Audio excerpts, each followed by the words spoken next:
calaykum saaxiibayaal, waa maalin cusub, saacad cusub, fiyo cusub iyo qayb cusub. Waana qaybtii labaad ee buugga Dhanbaalka Dhalinyarada oo la magac baxay Dhanbaalka Dhalinyaradan. Turjumaha buuggu waa Maxamed Cumar. Waxyaabaha aan maanta ka hadlayno waxaa ka mid ah dhalinta iyo Islaamka. Taariikhda qayb sabaaxadii ka mid ah sida Subeer, Dalxa, Sacad, Arqam bin Arqam. waxaa ka cududaaranayaa in aan meelaha qaar si fiican la fahmayn codkayga marka shaashada kala socda buugga. Muhiimadu waa idinku in aad wax dhagaystaan, wacyigiina dhistaan, nolosha horumarka gaartaan. Marka fadlan muuqaalka like saar, janalkana subscribe garayso. Halkani waa hoyga buugaagta taxanaha ee nooc walba leh. Fadlan waxa aan kaa codsanayaa in aad janalka subscribe garayso. Halkan waxaa joogto ugu soo gudbinaa buugaaga xiriir ah oo aan halbogna laga boodayn. Dadka qaar waxa ay dhegaystaan soo koobida buugta, laakiin malaha wax faa'iido ah. Buug la soo koobay buugga aad halkan ka dhegaysatay waxa ugu xisaabtamaysaa in aad akhrisay oo kale marka joogtayso barteena YouTube ee Ogaalside. Marka fadlan si wacan u dhegayso buugga, waxaana ku bilaabaynaa sidan.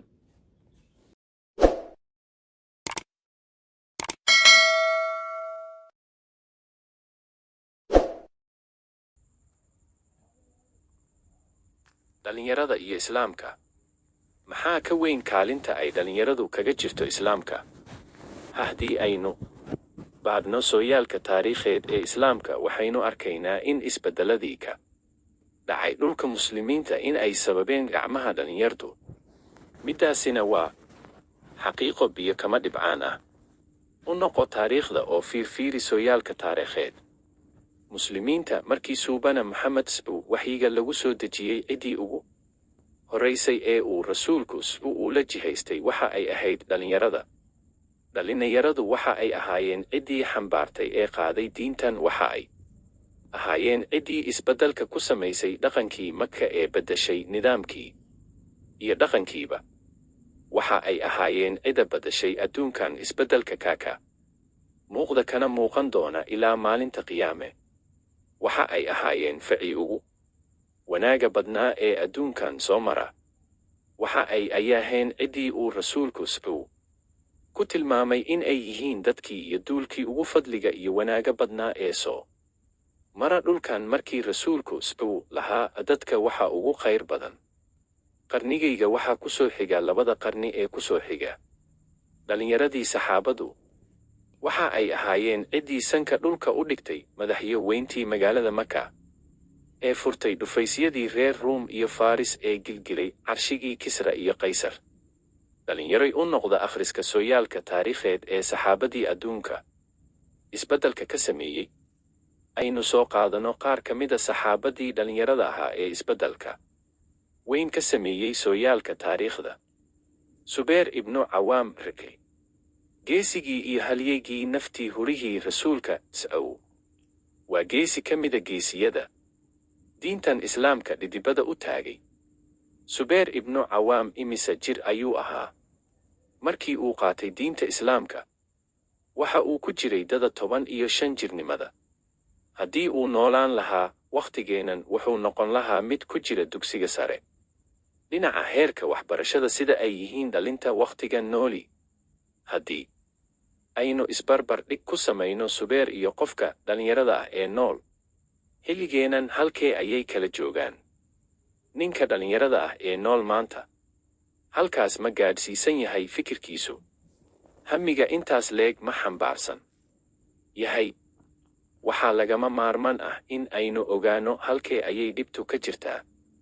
Qofka dhalinyarada ah ee nool wakhtigeenan waxaa ka guuxaya maankiisa ee uu ku bixiyaa wakhtigiisa waa dhegaysiga heesa liita, daawashada filimada macno la'aanta ah.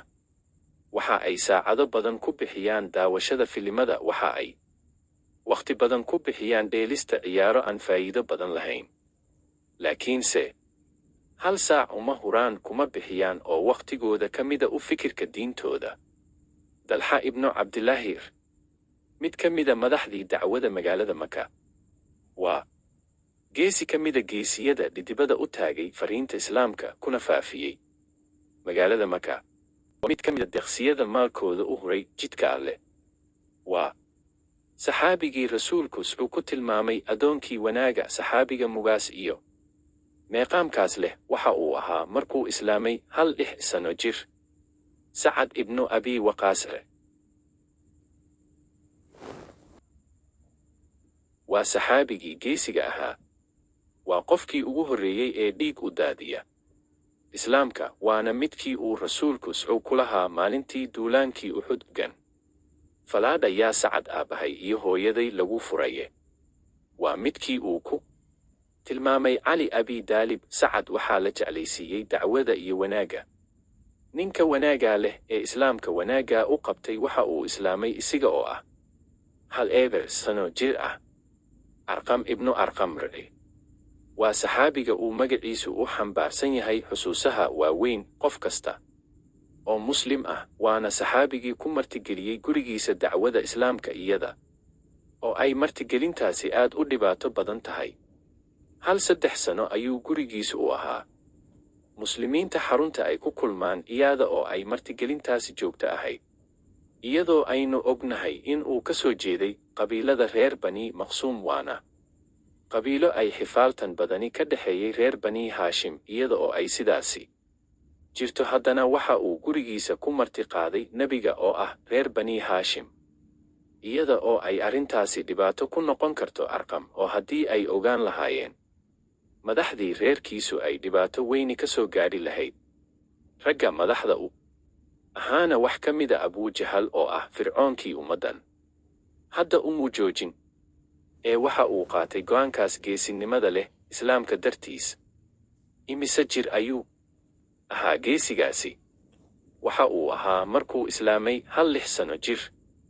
marka aynu akhrinayo magacyadaas ku waaray taariikhda, waxa maankeena ku soo dhacaya in ay ahaayeen rag waaweyn, laakiinse waxa ay ahaayeen rag yaryar daahaan, laakiinse waa garasho weynaayeen dadaal ahaan, iimaan ahaan, akhlaaq ahaan. waa dhalinyaro han iyo himilo lahaa, isu arkayna in ay adduunkan isbeddel dhaba ka samayn karaan. Cali ibnu Abi Daalib. maxaad ka og tahay Cali ibnu Abi Daalib? waa inankii yaraa ee rasuulku isiga oo dada 1 sano jirka ku jira uu bandhigay diinta, sidaasna ku islaamay. inanka yar ee aananba gaadhin dada qaangaadhnimo hadda waxa uu weeleeyey garaadkiisu dhacdooyin waaweyn. waxa uu ka fikiray waxyiga, waxa uu ka fikiray nebinimada, waxa uu fahmay maalinta qiyaame, waxa uu ka fikray isa soo saarka. waxa uu weeleeyey dhammaan arrimahaas isiga oo ku jira dada 10 sano jirka. waxa uu isu taagay isiga oo dadaa jira in uu qariyo sirtii muslimiinta iyo tan nebiga. waxa uu ka qariyey dadkii dad ugu dhowaa. waxa uu fahmay in keligiis cibaadaysto uu qur-aanka akhristo isiga oo iska dhowraya indhaha dadka kale. waayo waxa lagu jiray marxaladdii ay dacwada islaamku sirta ahayd. aabbayaasha iyo barayaasha badhkood waxa ay ku barbaariyaan ubadka in ay uga sheekeeyaan oo ay ugu hoga tusaaleeyaan oo ay baraan magacyada dad aan nolosha macno balaadhan ku lahayn, iyaga oo heli kara in ay uga sheekeeyaan Cali ibnu Abi Daalib iyo qisooyinkiisa macaanka iyo macnaha xambaarsan ee uu sameeyey. mid kasta oo ka mida saxaabada nolosha macno ayay u lahayd. waxa uu lahaa han iyo himilo. Sayid binu Taabidar. waxa aad arki doontaa riyooyinka wiilkan yar ee aan dhaafin dada 3 sano jirnimada. waxa uu ahaa mid jidh ahaan u dada yarse isiga oo sidaas ah, haddana waxa uu si dhammaystiran ugu fikirayay ummadda islaamka. waxa uu maqlay inankan yari ciidankii muslimiinta oo baxaya duulaankii Badar, waxayna gilgishay qalbigiisa. waxa ay dhaqaajisay dareenkii u hayay diinta. waxa uu soo qaatay seeftiisii. ogow, seeftu waa ayba ka dheer tahay joogiisa. waxa uu dhex galay ciidankii muslimiinta. waxa uu u socdaa in uu xaqiijiyo oo u dagaalamo dar alle oo uu la kulmo cadowga muslimiinta, una gargaaro diinta islaamka oo uu u dulqaato dhibaatada ka dhalanaysa ee dhaawac iyo dhimashaba leh, si ay u kor noqoto ummadda islaamku. waxa uu la kulmay si lama filaana arrin kale. rasuulka siuu ayuu kula kulmay ciidanka dhexdiisa. rasuulkuna siuu waxa uu arkay inuu yahay mid da'yar waana uu celiyey. rasuulku sow kama uu aqbalin inuu ka qayb qaato dagaalka. sayid binu taabit waxa uu ku laabtay hooyadii nawaara bintu maalik isigoo ooyaaya oo murugaysan. sayid waxa uu u sheegay hooyadii inuu rasuulku ka soo reebay dagaalkii. sayid binu taabit hooyadii waxa ay ahayd hooyo garaad badan, waa ay dejisay waxayna ku tidhi, ha murugoon, waxaa suurtagal ah haddii aad awoodi weyday in aad islaamka ugu adeegto jihaadka, waxa aad awoodaysaa noocyo kale. waxa aad ugu dagaalami kartaa carabkaaga iyo qalinkaaga.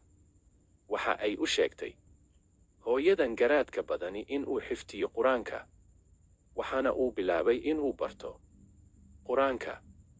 ugu dambayna waa uu bartay qur-aanka, waxaana uu xifdiyey 7 suuradood. intaas kadib waxa ay u geysay hooyadii nebiga.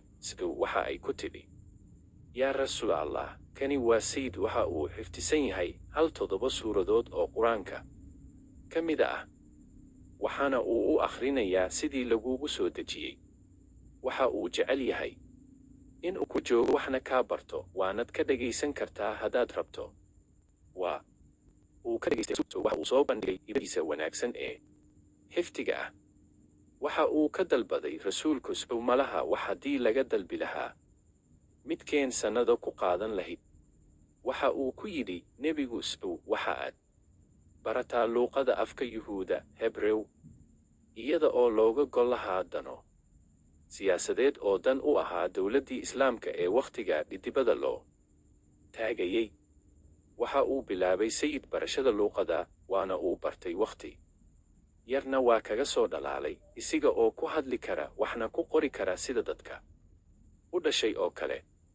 sidaas darteed waxa uu noqday turjumaankii dowladdii islaamka, isiga oo aad u dayar oo jira 3 sano oo qudha. rasuulku waxa uu ku aaminay qorista waxyiga qur-aanka, waxaana uu qori jiray dhowrka suuradood ee ku soo dega rasuulka. wakhtigii ayaa socday, rasuulkiina waa geeriyooday. ummaddii islaamkana wax ka baktiyey nuurkii ay iftiinsanaayeen. waxa ay ka cabsadeen in la waayo qaybo qur-aanka ka mida, waayo qur-aanku muu ahayn mid ku qoran meel qudha. cumar ibnu khadaab waxa uu kula teliyey imaamkii muslimiinta abubakar in uu ururiyo qur-aanka si ayna u dayacmin qaybo qur-aanka ka midii. wada tashi kadib waxa uu abubakar u xil saaray qorida qur-aanka sayid. sayid waxa uu ogaa aayad kasta marka ay soo degtay, meesha ay ku soo degtay iyo sababta ay u soo degtay. waxa uu ururiyey isiga oo daahaan 2 sano jira. waxa uu yidhi sayid isiga oo ka hadlaya arrinkaas, haddii lay dhihi lahaa buuraha makarar ayaa iiga fududaan lahayd ururinta qur-aanka. waa uu ku guulaystay hawsha intaas leekayd. dhab ahaan maxaa ka weyn awoodda dhallinyaranimo haddii siday tahay looga faa'iidaysto. halkaa ayuu ku eg yahay muuqaalkeena maanta. fadlan muuqaalka like garee, channelkana subscribe garayso si aad ula socoto muuqaalada xiriirka ah ee aan halkan ku soo gubino. mahadsani.